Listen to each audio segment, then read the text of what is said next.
Hurricane Laura will not be an easy storm to face for miles of the Texas coast. The biggest fear comes with the uncertainty and from people not listening to mandatory orders. My co-anchor Chris Jacobs is in Houston near the water where he's following conditions from the storm. Chris.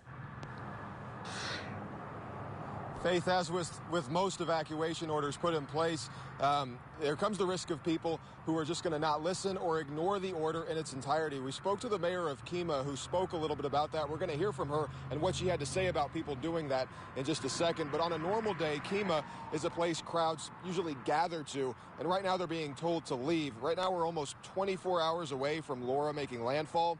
The boardwalk, for the most part, is cleared out with the exception of a few workers preparing the area. But even after the order, we did see high levels of traffic pass by. We're still seeing some of that behind me, as you saw.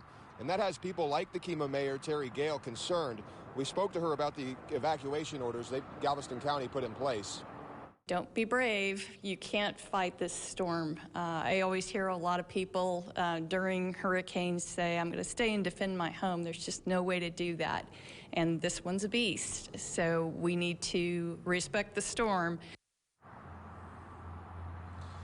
Mayor Gale says they're seeing more support for every first responding agency in the area, but she does fear the devastation that will come with the storm. And we're going to keep you updated as the storm approaches the Texas coast. Now,